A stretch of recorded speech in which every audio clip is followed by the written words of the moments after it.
everyone, welcome back to Web3 Deep Dive Podcast. I'm your host, Rachel Wolfson. I'm so excited for this next episode.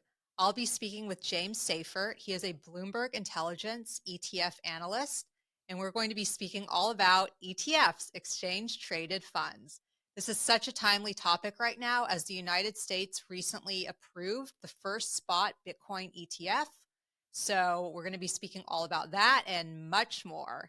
Before getting started with today's episode, I also want you guys to please like the content and subscribe to my channel because your support really means everything.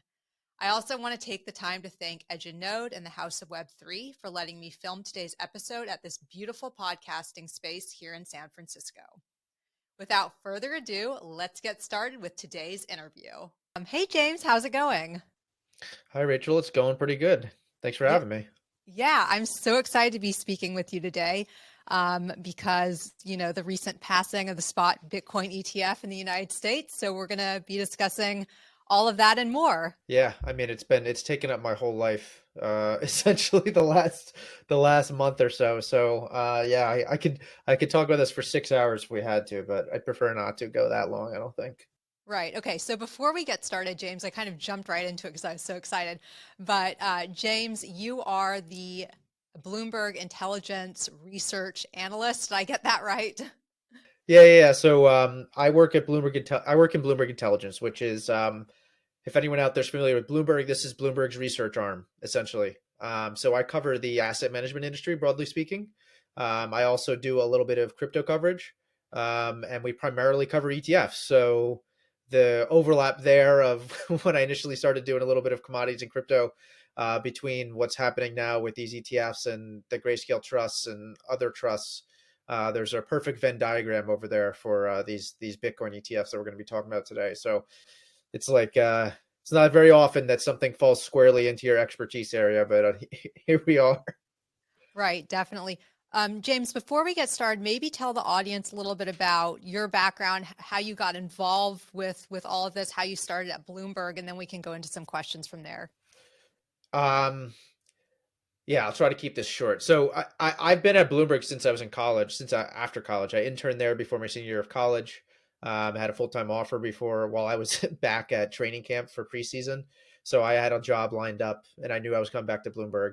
When I went back before that, I had interned at a hedge fund. So that I kind of wanted to do hedge funds and ETFs. And I basically pushed pretty hard to do that. So I was fortunate enough to go to Bloomberg and join a team where we covered ETFs and hedge funds and mutual funds and things like that. And I did that for 3.5-ish years, maybe a little more. And then I made my way over to Bloomberg Intelligence, which is our research arm. When I first went to Bloomberg Intelligence, I kind of hinted at this before. I was helping two people, Mike McGlone, who is our commodity strategist, and Eric Balchunas, who's my boss now, our ETF, senior ETF analyst, ETF strategist, whatever you want to call it. So that's why the ETFs fit squarely in my hole, because when I first started in 2017, Mike was like, do you know anything about crypto? And I was like, oh, I actually do, because I had gotten interested in crypto back in Bitcoin specifically back in 2016. Kathy Wood from ARC wrote a white paper and was giving a presentation at a TradFi conference for actually one of our competitors, Morningstar, that I was at. And that's where I really started diving in. So I was like, I know a lot. I've been toying around in this space for a while. We brought up coverage, and I've since moved on to become a full-time analyst covering the asset management industry, as I said. But my expertise covering it, crypto, is both from a personal perspective and then also professionally from the commodity strategy point of view. Lends my credence to covering what's going on here with the ETFs. Got it. Okay, cool. I love that. It's a great mix of a background. You've got the crypto, you've got the traditional finance. So that's good to hear. Yeah. So James, before we get started, maybe explain what an ETF is in case our listeners don't know. That's a very good point. I find that a lot of people just kind of they don't actually know exactly what it is. They just know it's this thing that trades and it works, and that's it. An ETF is an exchange traded fund. And if we're going to start from the real beginning, this guy invented it. It's based off of this idea of something called a commodities warehouse. So this will be good in explaining exactly how these things work. And but the background is, commodities warehouses, the way it used to work is you would put commodities in a warehouse or a vault or what have you, whether it's soybeans or wheat or gold or silver. And instead of like those trading hands back and forth physically every day, you would basically go to a warehouse and there would be some fee to store this asset in their warehouse or vault or what have you, and you get a receipt. That's basically what ETFs are. They're depository receipts. And this receipt would say this receipt gives you access to X amount of this commodity. And you would just trade that piece of paper, that receipt, rather than trading the actual physical asset. And the invention of ETFs, the first one in the US was the S&P 500 ETF. And it basically is the underlying assets in this case, in that case, were the S&P 500 stocks. And in return, those receipts were the ETF shares, which trade on exchange just like a normal equity would. In the case of the Bitcoin ETFs, the underlying asset, rather than being shares of an equity or shares of a company, it's Bitcoin. So essentially what these ETFs are is these shares are receipts to a de facto interest in the underlying Bitcoin. So basically when people talk about creations and redemptions, and we can get into why they're so efficient if you want, but essentially when you're talking about creation and redemption, you're creating new shares and you're basically putting more Bitcoin in that vault and then trading those receipts on exchange. And at any point, the reason that ETFs work so efficiently is because at any point you can hand over the receipts and say, give me back the underlying asset, or vice versa, you hand in more assets and say, give me the receipts. And what that means is that there's none of this discounts and premiums that arise that we had to deal with those grayscale trusts, because they didn't have that creation redemption option to basically hand over the underlying asset and get shares in return, or vice versa. What year did the first ETF pass, or when were ETFs created, just out of curiosity?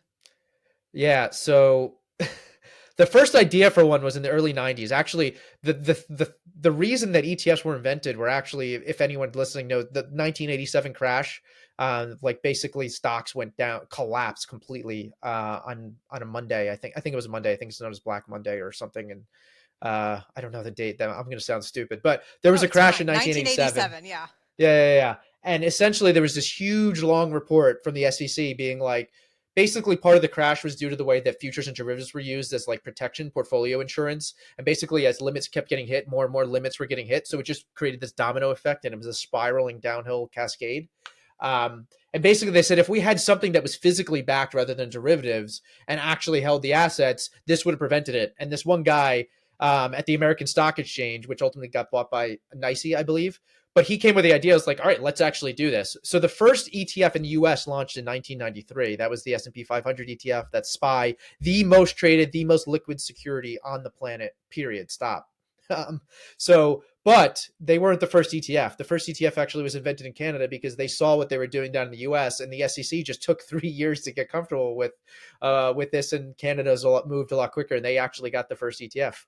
So Yeah, that Canada's had the first of like many things in the ETF world: the first bond ETF, the first real ETF, the first marijuana ETF, the first spot Bitcoin ETF, you name it. Yeah, no, James, I'm so glad you're saying that, because I actually didn't realize that. And, Canada did have the first spot Bitcoin ETF. And now that you're saying that, it's like, wow, that makes perfect sense why that they would have done it before the United States. So good to know. Yeah. Um, okay, so let's explain the difference between, well, let's start off by explaining what is a spot ETF and what is a futures ETF. Okay. I'll start with the future side Okay, go because it's for it. slightly more complicated, but Okay, it's the less efficient way to do things in my view, and you'll sure. understand why the spot is so much better. So, with futures, basically they expire or they mature every month. So basically, what you need to do is you're buying a futures, you're signing into an agreement to buy or say hand over Bitcoin at a certain date in the future, right? So for every month, there's a futures contract for each month. So in a futures ETF, what they do for the most part is they hold the front month contract, which means right now it's January. Honestly, they're probably into February already. So let's say that the front month contract is February that they're holding. So they're holding the February contract, but as February starts getting winding down, they have to move out of that February contract because they're only futures. They only hold futures. So they have to sell those February contracts and then buy the March contracts the next month. The problem with futures is that there's no guarantee that those futures prices are going to be equivalent. And in most cases, like in most commodities, they operate in contango. And contango just means the next month is slightly more expensive than the current month that you're selling. They can also operate in backwardation, where the current month you're selling is worth more money than the next month, but that's kind of rare. And it's rare in Bitcoin as well. But in big bear markets, that is the case. But really, for the most part, they operate in contango, and specifically in Bitcoin in huge bull markets, like these Bitcoin futures ETFs, I wouldn't even say this was a huge bull market, but it was a huge run up in 2023, right? I don't even know exactly what the total numbers were, but the Bitcoin futures ETFs, because of that cost, so there's cost in just running the ETF, but the cost of rolling futures, it's referred to as roll yield. There's a cost to that contango. You're basically selling at the current month, buying in next month. And if you're selling and that price is a little bit lower, and then you're buying a little bit higher, even if it's just a little bit, you're losing return the entire time. So in 2023, the most prominent Bitcoin futures ETF, BITO from ProShares, which is an excellent trading vehicle, is going to track spot over the short term very, very well, maybe even slightly medium term. But over the long term, it's going to lose because of those inefficiencies, right? So that's why one of the things we were saying is like, how can you allow a futures ETF, which is inefficient for long-term exposure for anyone, but you're not allowing spot? Now you go to spot, and spot Bitcoin ETFs, they are just holding the underlying asset. There is no rolling of futures that's going to cost. The only cost is how much does it cost to store this Bitcoin with a custodian, or in the sense of the commodities we were talking about, like in a vault, the way that we do gold ETFs. They're actually stored in a physical, the gold is stored somewhere in a physical vault. So that's just way more efficient. Like for most people, it tends to be cheaper. It's just the better way to do things. Now, there is a little bit of caveat in the way these ETFs were approved by the SEC, in the sense that I talked about the ability to like put new gold into a vault and take it out. Essentially, the problem here is the SEC didn't allow in-kind creation or redemption. So in-kind would mean I hand over Bitcoin as the authorized participant, the person that's able to operate in this capacity to create or destroy shares. I normally, in a normal ETF and any other commodity ETF, you hand over the Bitcoin and then you get the shares of the ETF back. And that's why the value of the underlying holdings are always equal to the shares, because at any point, if you get dislocated, you'll sell the one that's trading at a higher price and buy the one at a lower price, and you make whatever that difference is in an arbitrage profit. What the SEC basically said is you're not allowed to do in-kind creation for redemptions. You can only do cash. So that means that all these issuers are handed cash in that create or redeem process, which operates functionally the same way, except the issuers now have to buy or sell the Bitcoin to meet those creations or those redemptions of the ETF shares. Got it. Okay. That's a lot to take in, especially for someone who doesn't know much about ETFs like myself, but you're the expert, and that's why I'm talking to you today. Yeah, was any part of that confusing? Like, I'm happy to dive in and explain it a little better, or did it make sense? So I guess the spot ETF, can you just go back and explain what that what that is again? Yeah, so spot markets just means you're trading the actual asset. So in like oil, you're trading barrels of oil. There are no oil ETFs that are spot, because the storage costs are extremely high, and moving that physically around isn't nearly as easy as like moving gold from one vault to another. So maybe somebody will do it someday, but and also, like, you have other commodities, many other commodities, they expire, like they can actually go bad. So spot markets just refers to trading of the physical asset, which physically backed is the term we typically use, which I guess is kind of funny when you're talking about Bitcoin, but that's the way it would be described. It's physically backed by Bitcoin, stored in a cold wallet somewhere at a custodian, in this case Coinbase, Gemini, BitGo, or Fidelity. Got it. Okay. And so with the passing of the spot Bitcoin ETF in the United States, why was that so monumental and for the world of ETFs? Yeah, honestly, it was huge just because of the SEC's resistance to it, right? It was more so, it became a bigger and bigger deal the more that the SEC fought allowing this to happen, right? So the Winklevoss twins filed for one of these in 2013. Mm-hmm. Now, their application was likely never going to be approved. They did not meet a lot of the criteria the SEC had set out for how these things are supposed to work. There were some conflicts of interest. I can list off a whole bunch of things. But then as we got into 2020, 2021, when they were still denying these things, it was kind of a very big deal. It's like, I don't know what the holdup here is at this point. We don't need to get into the weeds on that front, but for the most part, it was such a big deal because of that. But also because we had these trusts, like the ones from Grayscale, that operate, and they are just less efficient means of exposure. So us people who are I'm not a Bitcoin maxi, but I am a ETF maxi. So when I think about crypto, I tend to be Bitcoin first, but I'm an ETF maxi. Like I trust the ETF wrapper, I trust the ecosystem. I know it will be more efficient and better for end people. So those Bitcoin futures ETFs, they allowed those to launch, but they didn't allow spot to launch, which was, in our view, immensely more efficient for any investor, whether you're a trader, a long-term buy and hold investor, a hedge fund, you name it. It's just a better vehicle for everyone involved. And they were allowing these futures ETFs, they were allowing these trusts to operate, trading over the counter at massive premiums and discounts, stuff that basically high net worth accredited investors were able to take advantage of retail investors. So that's why I was passionate about it. I just disagreed with the whole thesis behind what the SEC was doing. I viewed it as they completely were missing the forest for the trees. They were focused on all this little minutia and not focused on like the big picture of like, this will be better for end investors. You're not protecting investors by not allowing these things to launch. Mm-hmm. But why was it big in the ETF world? I mean, one, it was big in the Bitcoin world because one, it adds a little bit of regulatory clarity. You'll hear everyone's like, there is no regulatory clarity. We see it in all these court cases. So it's big in that world for that reason. But also in the ETF world, we had 10 of these things launch on the same day, which we've never had happen in the ETF world. We have some of the largest asset managers in the world involved in this. Some big just general ETF players. So you have Grayscale, which has billions of dollars. You have iShares, which is BlackRock, Fidelity. Kathy Wood's ARK is partnered with 21 Shares. You have Bitwise, which is a new up and coming asset manager. Invesco is one of the largest asset managers in the world, partnered with Mike Novogratz's Galaxy. You have VanEck, which is a large ETF player. Valkyrie is a new niche crypto player. Then you have Franklin, which is I don't even know how many years old they are, but they are an institution in the asset management industry. And you have Wisdom Tree, which is a big ETF player. They're a publicly traded company. So you have all these massive players in the asset management industry in this race together. There was a couple that had filed in the past and didn't even enter anymore. And then you have the fact that it was very political. So you have Gary Gensler, Elizabeth Warren. There was a lot of politics involved here. There was a lot of deadlines. So there's just a ton of money involved. So it wasn't just in the ETF world. It was just in general, it was like fascinating to watch all of this play out. And obviously we had court cases. We had the Grayscale court case, which was fascinating to watch. People were fighting against the SEC. There's so many reasons why so many people were fascinated and interested in watching this. And I know plenty of my friends and colleagues who are focused on traditional finance are tired of me talking about this, but I've just been so utterly fascinated by this entire process. And I really do think the SEC botched a bunch of things here. Interesting.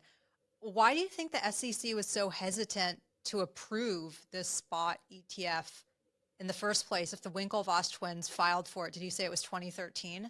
Yeah, and so why do you think, and then there was the futures ETF that got approved. I don't know when that was it what, 2021? I can't remember. Correct. Okay, so why was there such hesitancy with the spot ETF? So I can talk about what is said publicly is why they were hesitant, but the real reason is political. That's that's what it comes down to. Like if you want to get into the nitty gritty of like, there is some basis in why they didn't want to approve these things, but at the end of the day, it comes back to the fact that it was political. Gary Gensler is tied in with the left wing of the Democratic Party. Elizabeth Warren does not like crypto, does not like Bitcoin, you name it, and she didn't want these things to happen. There are other people in that part of the Democratic Party that do not like this, and they didn't want it to happen. So as much as it was, there are genuine concerns with the underlying market that is Bitcoin, with anti-money laundering laws, know your customer laws, things like that. It really just comes down to the fact that this was a political calculus from Gary Gensler and the Democratic Party. Right. Okay. Interesting. In terms of investing in an ETF, would it, are we going to see, or are we seeing more retail investors, or are we seeing more institutions investing? I know that I spoke with Kevin O'Leary for an article that I wrote, and he said that institutions will not want to use a spot ETF. So I don't know. What are your thoughts on that? I think it depends how you define institutions, right? Okay. Advisors are not necessarily people think of institutions, but they control $30 trillion plus of wealth in the United States. And they are the predominant users of ETFs. So they will use these ETFs. If they want long-term allocation, it makes sense for them to use this versus many of the other options out there for them. Now, if you have a client, if you're an advisor, and most advisors, the way they're going to think about this is they will put like, I want to put 2% of my client's portfolio into Bitcoin potentially.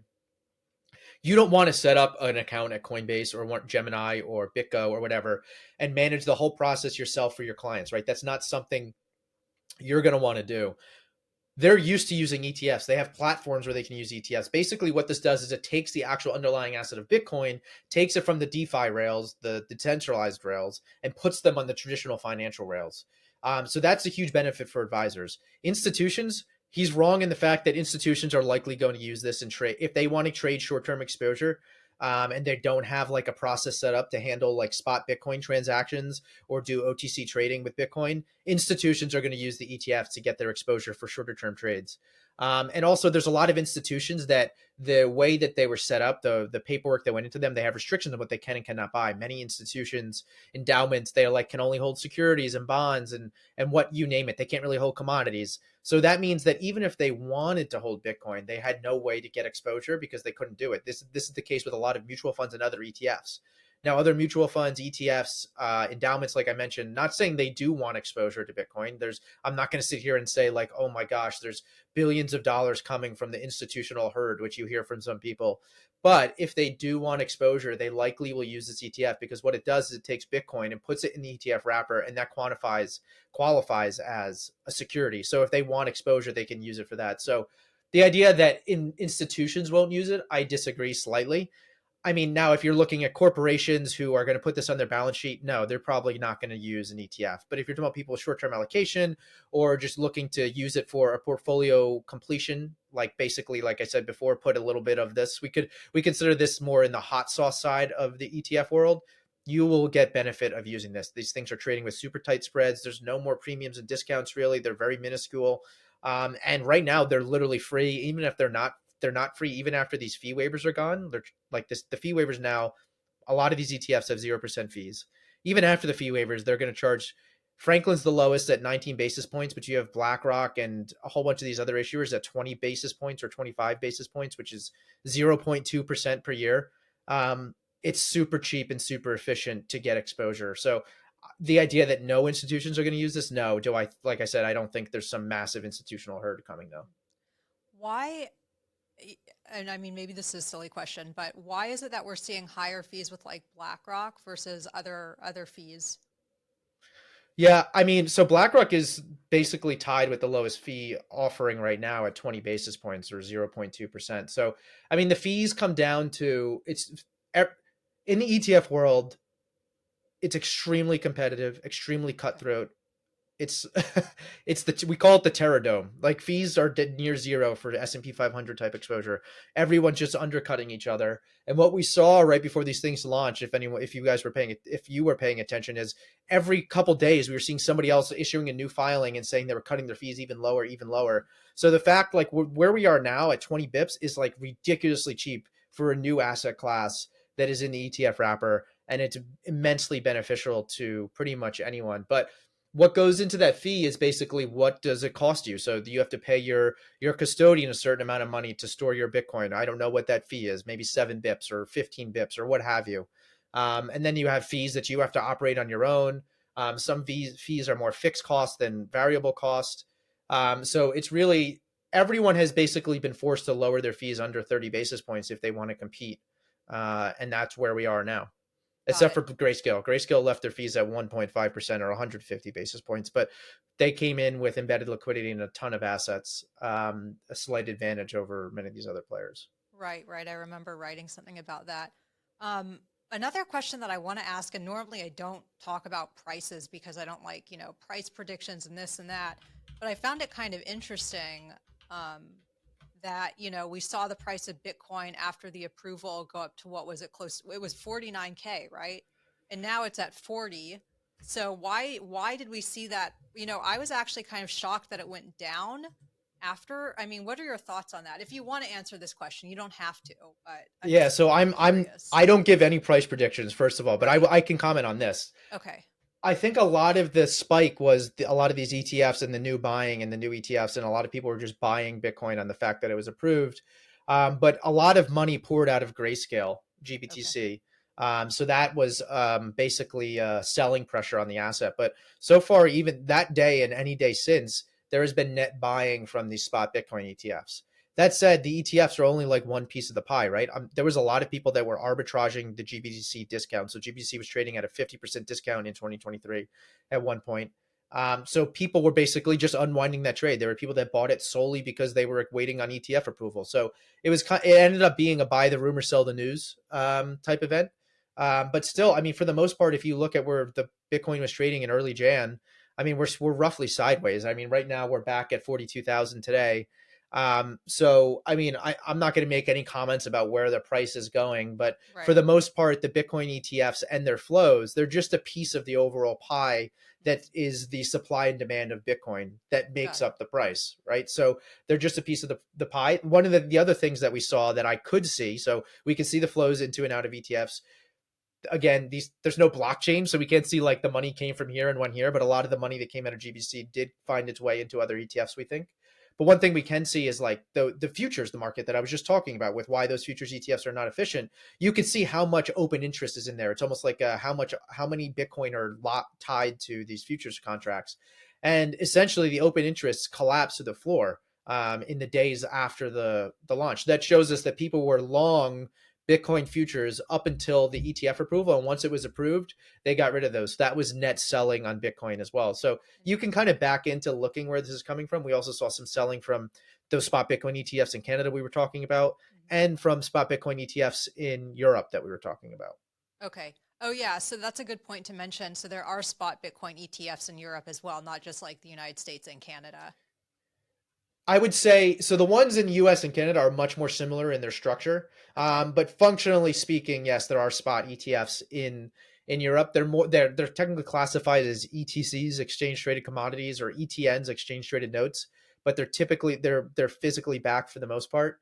Um, there's no reason to get in the weeds, but for the most part, the most similar thing to what we have here in the U.S. is really what's up in Canada. But there are plenty of them over in Europe, and but all most of the money and most capital market assets like are in the U.S. The U.S. Is over $8 trillion in ETFs or ETPs, I should say, um, and the global market's around 11 trillion. So to give you how much bigger the U.S. market is Wow. compared to the rest of the globe. Yeah. You said ETP, is that exchange traded products? Yes. Okay. That's the umbrella term we use for ETFs, ETNs, and ETCs. Oh, interesting. ETCs are only a regulatory thing only in Europe. We don't have those here in the US. We just Okay. consider the commodity ETFs to be ETFs. But there's some like back end differences in the way that they are regulated and structured that 99.9% of people do not need to know about. It's just different terms. So Got it. ETP we think of as an umbrella term that includes ETFs. Okay. That makes sense. Good to know. So the question that's on everybody's mind in the crypto space, at least, is when are we going to see a spot ETH ETF? And will we see that? So I want to get your thoughts on that. People say, it's coming, it's coming, it's coming. Is it actually coming? I don't know. The answer is I don't know. We were at 90% confidence in early October that we were going to get a spot Bitcoin ETF by January 10th, Okay. which we nailed, and we were earlier than most people calling for that. So the same deadline. So the reason that January 10th deadline we were using is because the first firm that was due for a decision from the SEC was ARK and 21 shares. They filed first, so that means their ultimate deadline. When you file these 19B4s, you'll hear like, oh, this was delayed. Oh, this was delayed. And then they denied or approved. For the most part in the history of dealing Bitcoin ETFs, it was delay, delay, delay, deny, and you didn't hear much. So we're now going through that same process with Ethereum, which again, we have gone through before. But the first final deadline where they can no longer delay is on Van X application, and ARK and 21 shares the next day. So they'll probably get a decision on the same day. And I suspect all the other issuers will get a decision on the same day as well, is May 23rd. So I think it's probably, I would say more, I'm over 50%, probably around a 60% chance that we could see approvals of spot Ethereum ETFs in that May 23rd range. But there's so much nuance in the differences between what's going on with Ethereum right now and what happened with Bitcoin. I think the path of least resistance is for the SEC to approve these things. I think the SEC has shown that they are kind of pivoting away from fighting the Ethereum battle and Bitcoin battle and are just going to focus on waging war on the rest of crypto. Essentially, that's my base case. But like I said, I'm only at 60%. Yes, I think the odds are higher than 50%. I think that's the simplest way. I think the court showed that the SEC should lean on the fact that there is a regulated futures market for Ethereum in the same way there is Bitcoin. They have approved Ethereum futures ETFs in the same way they had approved Bitcoin futures ETFs, which the courts basically said they're like for like. So you should be approving the spot Bitcoin ETFs. But the SEC has kind of like tried to finagle their way with some of the language they use and the ultimate approval of those spot Bitcoin ETFs, and even in Gary Gensler's letters that he wrote after approving the Bitcoin ETFs. So more than 50%, but nowhere near the level of confidence we have for Bitcoin. There's plenty of ways that if the SEC and Gary Gensler really want to, they can kick this can down the road a little bit further. Got it. And there's already a futures ETF for Ethereum, right? Yeah, a whole bunch of them launched in early October, Okay. and they got no interest whatsoever. One thing I will say is, I think that, well, I think it's more likely than not we'll get a spot Ethereum ETF in 2024. I don't think the first ones will be allowed to stake. I think they will just be holding spot Ethereum, and you won't be able to generate yield with the underlying assets. Maybe I'm wrong. Hopefully, I'm wrong. But I think that if we do see approvals, there's going to be restrictions on what they can and cannot do with the underlying asset as far as staking ETH. Right. And also, we have to keep in mind that Canada has also passed a spot ETH ETF. So if they did it, maybe we'll follow, as I history mean, has shown. yeah, I mean, Canada approved it basically right after Bitcoin, like Yeah. very, very quickly in 2021. Right. So they're way ahead of us, and Europe has had it even longer. The Canada actually has an ETF that has staking income. So does Europe. Oh, They exist. Um, we'll see. yeah. We'll see what happens. But look, it makes way more sense for them just to approve this. We have the outline, the roadmap for what's needed to approve these things, and it makes sense to do the same for Ethereum in the way they traded Bitcoin. But obviously, there is no guaranteeing what happened, and like I said, a lot of the denials for the Bitcoin ETFs beyond once you got to 2021 and they were still denying things, that was politically motivated, not necessarily motivated by the underlying circumstances of whether they should or should not approve. Mhm. So this may also be a somewhat silly question, but some of our listeners may not know. And actually, even I'm not that knowledgeable with it. So if a retail investor wanted to invest in a spot Bitcoin ETF, how do they do that? Like, what's the process? Yeah, just like you would buy any stock on any brokerage platform for the most part, whether it's Schwab or Fidelity or you name it, Robinhood, you can just buy the ETF just like you would a stock, and you are going to have de facto exposure to the underlying asset, in this case, Bitcoin, just like you would buy any other ETF. Yeah, so it's very simple. That's part of the reason why I was talking about for advisors. They don't have to change anything. They don't have to set up new processes. They don't have to go through new hoops and jumps to approve to buy these things. That said, I talked about that and the fact that advisors would like to use this. A lot of these platforms, including some of the brokerages, like they don't allow an ETF to just be on their platform and anyone can buy it from day one. Vanguard's the most knowable, but they're like kind of different from what I'm talking about. So we can get into that. Vanguard's not allowing anyone to buy spot Bitcoin ETFs on their platform, but the Merrills of the world, the UBSs of the world, the Morgan Stanleys, the advisors and brokers that work with them, the default assumption is no, you cannot buy this just because it listed. They go through a due diligence process. They want to see a certain level of assets. They want to see a certain track record. They need to see a certain level of volume. They might only allow like big name institutions like BlackRock or Fidelity, their funds to be on the platform. And that's going to take time before those types of ETFs make it on the platform, and they give the green light for those advisors and brokers I was just talking about to ultimately buy these things. So if you're on one of those platforms, you can't do it yet. It's probably just going to take time. Vanguard has said they're philosophically opposed to the Bitcoin ETFs, and they're not going to allow their clients to buy it.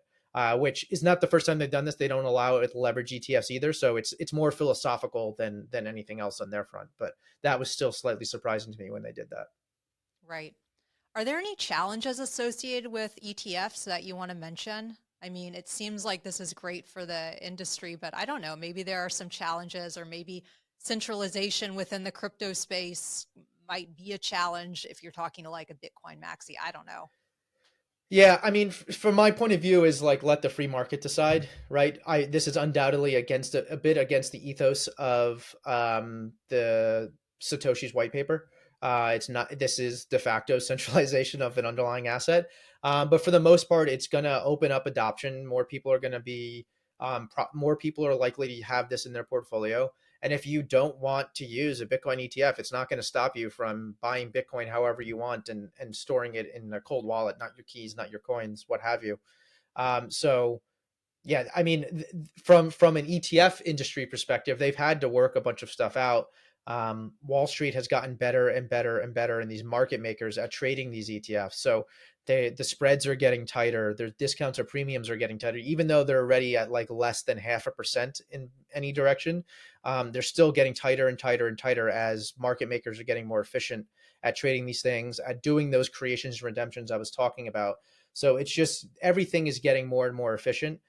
So the hangups would just be like figuring out like this is a bridge essentially to the TradFi world. This is the most efficient bridge that's going to have the most lanes and the most throughput to TradFi assets, in my opinion. So like that's the way to think about this. Cool. Okay. James, I know that we're tight on time, so I'm just going to ask you, was there anything you wanted to add that I might not have already asked you about that you want to let our listeners know about ETFs or about Bloomberg Intelligence or just anything in general?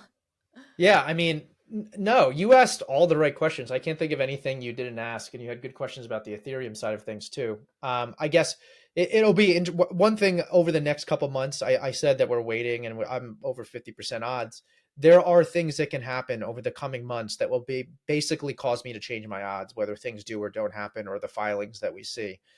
So we're just waiting to see essentially what happens on that front.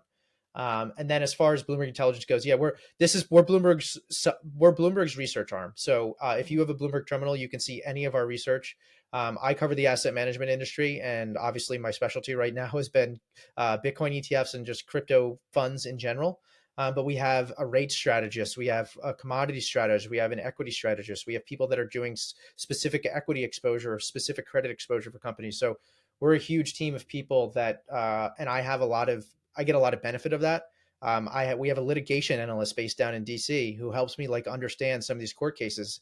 His analysis of what was going on in the Grayscale case was critical in my confidence in saying that we were going to get spot Bitcoin ETFs approved. So it's a team here, and then we also have a regulatory analyst, somebody who like knows the ins and outs of DC and these different administrations and different agencies.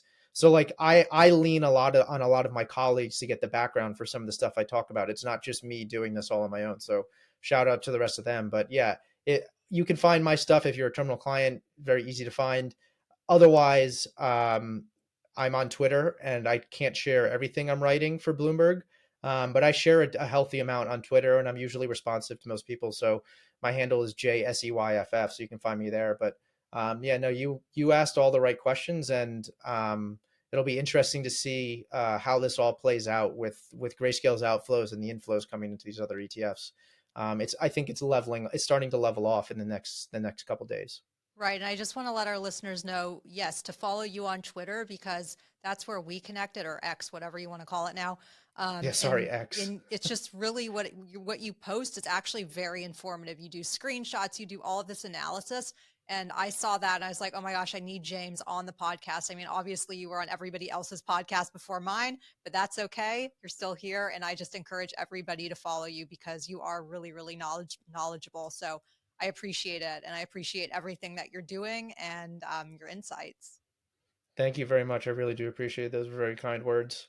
I will Yeah, say I'm an expert on the ETF side of things, and I know a decent bit about Bitcoin and DeFi in general, but I am by no means an expert. So on the ETF front, I'm your guy, and totally. TradFi, I'm more a TradFi guy, but I'm doing my best to get up to speed on the rest of it.